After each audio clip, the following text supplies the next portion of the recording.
જય ચેહરમાં, જય સતીમાં, ચેહરધામ ભરૂચ ચેનલમાં આપનું સ્વાગત છે। ગઈકાલનો આપણો વિડીયો હતો કે મેલી વિદ્યાનો પ્રભાવ કેવો હોય। તો ગઈકાલે આપણે વાત કરી કે મેલી વિદ્યાથી શારીરિક શરીરની તકલીફો, અંગ પીડા, ધંધો રોજગાર, લાસ્ટમાં અંતે તો ગમે તેવી મેલી વિદ્યા હોય તો એનો ન્યાય તો મળે જ છે। અને આજનો કંઈક આપણા વ્યુઅર્સની ફરમાઈશ હતી કે માતા ભણવા આવે છે તો બોલતી કેમ નથી, અથવા પહેલા બોલતી હતી હવે કેમ નથી બોલતી। આવા પ્રશ્નો લઈને આવ્યા છે અને બંને પ્રશ્નો અલગ અલગ છે કે પહેલા બોલતી હતી હવે કેમ નથી બોલતી, અને ધૂણવા આવે છે તો બોલતી કેમ નથી। બંને પ્રશ્નોના અલગ અલગ જવાબ છે। સૌપ્રથમ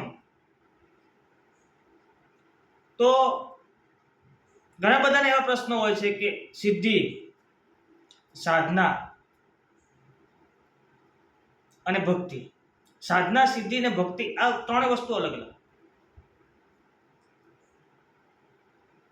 ભક્તિ એટલે ભક્તિ એક નામ રટનથી થાય। ભક્ત, માતાજીનો ભક્ત બનવું એ રામ રટનથી છે। ભુવાપણી એક આખી વસ્તુ અલગ છે, એક વિષય અલગ છે। અને સાધના આખી વસ્તુ અલગ। સાધના, સિદ્ધિ એ મંત્રથી પ્રાપ્ત થાય। કોઈ પણ મંત્રને 1.25 લાખ એના જાપ કરો અને 24 કલાકની અંદર 2 કલાક જેનું અંદર રટન કરો, કોઈ એક જગ્યા પર બેસીને બહાર એનો ઉચ્ચાર કર્યા વગર, 1.25 લાખ જાપ પૂરા થાય એટલે સિદ્ધિ પ્રાપ્ત થાય। અને જે આ સિદ્ધિ પ્રાપ્ત થાય એ સિદ્ધિને તમે કઈ રીતે ઉપયોગ કરો છો? તમે તમારા ધંધામાં યુઝ કરો છો, અથવા લોક કલ્યાણ માટે યુઝ કરો છો, અથવા એવો સિદ્ધ કોઈ મંત્ર કર્યો હોય કે કોઈ બી વ્યક્તિ આવે, કોઈને બી તકલીફ હોય અને ઝાડો, જે ગુજરાતી ભાષામાં કહે કે ઝાડો નાખે એટલે મટી જાય, અને સામાવાળા વ્યક્તિને પેટમાં દુખતું હોય, માથું ચડ્યું હોય, ઘણા બધા એવા પ્રશ્નો હોય કે ઝાડો નાખે એ મંત્રનો ઉપયોગ કરે, અથવા એ મંત્રનું પાણી પાય તો એ વસ્તુ એને મટી જાય। આ એક સિદ્ધિ છે। આ વસ્તુ તમને કોઈ યુટ્યુબમાં કોઈ જગ્યાએ જોવા નહીં મળે। આવી સાચી હકીકત તમારી સક્ષમ નહીં આવે। જ્યારે 1.25 લાખ મંત્રોના જાપ પૂરા થાય એ સિદ્ધિ પ્રાપ્ત થાય। સિદ્ધિ પ્રાપ્ત થાય એટલે પછી તમારે કઈ દિશામાં જવું છે? ત્યાંથી એક નવું પ્લેટફોર્મ મળે, લોક કલ્યાણ માટે, અથવા એ સિદ્ધિને દ્વારા કોઈ બીજી વસ્તુને સિદ્ધ કરવી છે। જેમ જેમ જેમ જેમ આગળ જતા જાઓ તેમ તેમ આગળ નવી નવી સિદ્ધિઓ પ્રાપ્ત થતી જાય, અથવા તેથી તમારે આ સિદ્ધિને તમારા પોતાના યુઝ માટે કે પોતાના ધંધા માટે તમે ઉપયોગ કરે, પણ જે પોતાના સ્વાર્થ માટે, નિજી સ્વાર્થ માટે જે સિદ્ધિનો ઉપયોગ કરે છે એ સિદ્ધિ નાશવંત થઈ જાય। ટૂંક સમય માટે હોય છે, થોડા સમય માટે, અથવા કહીએ તો એક પેઢી માટે હોય છે। બીજી પેઢીમાં આનો ઉલ્લેખ કે લેખ જોવા મળતો નથી। ત્યાં શરૂઆત થઈ જાય પડતીની। કોઈ જાહો જલાલી હતું, બધું જ હતું, માતાજીની મહેરબાની હતી, કુદરતની મહેરબાની હતી, પણ એકદમ જ પડતી ચાલુ થઈ। કેમ કે જે તમને સિદ્ધિ મળી હતી એ સિદ્ધિનો તમે પોતાના પ્રાઇવેટ, નિજી સ્વાર્થ માટે તમે એનો ઉપયોગ કરી નાખ્યો, એટલે આ વસ્તુ ત્યાં પૂરી થઈ ગઈ। હવે વાત હતી મેન મુદ્દા પર, મેન ટોપિક પર આપણે આજે વાત કરીએ તો, કે ઘણા બધાની પાછી કોમેન્ટ આવી જશે કે ભુવાજી તમે ટોપિકને સાઈડમાં મૂકી દો, બીજી બધી વાતો ચાલુ, બીજી બધી ચર્ચાઓ ચાલુ કરી દો છો। તો મેન ટોપિક છે કે માતા ધૂણવા આવે છે પણ બોલતી કેમ નથી? તો માતા ધૂણવા આવે છે પણ બોલતી કેમ નથી એનું મુખ્ય કારણ એ હોય છે કે પ્રથમ તો સૌપ્રથમ જ્યારે જે વખતે માતાને તમે બેસાડી હોય, જે વેણમાં માતાજીને ઊભી રાખી હોય, અથવા જે કારણોસર તમે માતાજીને બેસાડી હોય, કંઈક ને કંઈક કારણ, કંઈક ને કંઈક તકલીફ પડી હોય, તે વખતે તમે માતાજીને, તે જ વખતે તમે દેવને બેસાડો।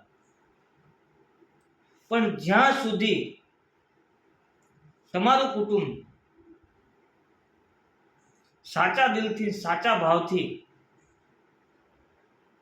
એ ભુવાને ભૂવા તરીકે નહીં સ્વીકાર કરે અથવા કંઈક અંદરો અંદરના ભેદભાવને કારણે આ માતા બોલતી નથી. બીજું કારણ જોવા જઈએ તો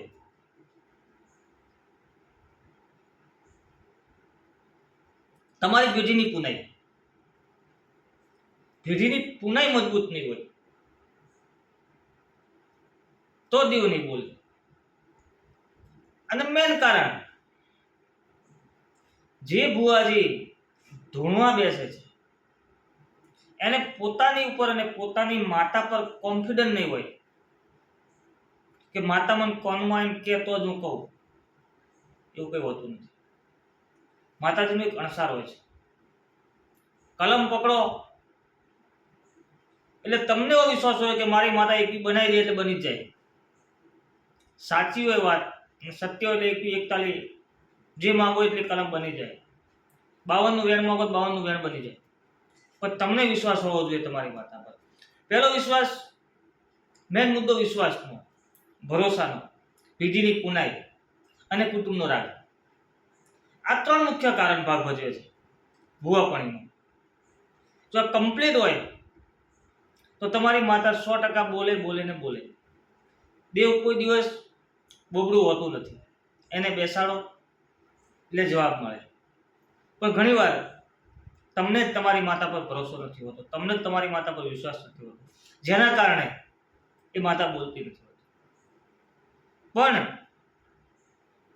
કોઈ માતા કોઈ વેણમાં બંધાઈ ગઈ હોય, વેણમાં ઊભી રહી ગઈ હોય, અત્યારે ઘણા બધા કારણો બની શકે છે. પણ જે મઢે જે કંઈ કારણ બન્યું હોય એ આપ સૌ જાણતા જ હશો અને આપણે ખબર જ હોય કે કયા કારણોસર માતા નથી બોલતી. તો એનો ઉકેલ લાવવાની જગ્યાએ કંઈક બીજો ને બીજો રસ્તો તમે ગોતતા હો છો. અથવા જે ભુવા તમને કહેતા હોય છે કે ભાઈ આ કારણોસર તમારી માતા નથી બોલતી, તો અત્યારે માણસ ખૂબ હોશિયાર થઈ ગયો છે. એમાં તર્ક વિતર્ક ઘણા બધા કારણો શોધતો હોય. આવું તો ના હોય, આમ તો ના બને, ભાઈ એવું હોય અને તમને ખબર પડતી હોય તો માતા બોલતી જ હોય, એવું બી હોય છે ઘણા કારણોસર. એટલે આ પ્રશ્નો નવી ગૂંચવામાં ઊભી થતી હોય છે. બીજી વસ્તુ, માતા ના બોલવાનું કારણ કે જ્યારે તમે દેવને બેસાડો છો ત્યારે એની પૂરેપૂરી ચોખવટ નહીં થતી, પૂરેપૂરો એનો જોશ જોવાતો નથી. દેવગતિની વાત આખી અલગ છે. પાઠ ધારી આગલી રાતે માતાને પૂછવામાં આવે કે આ મઢમાં કયા કયા દેવ છે, કયું બાકી રહી જાય છે.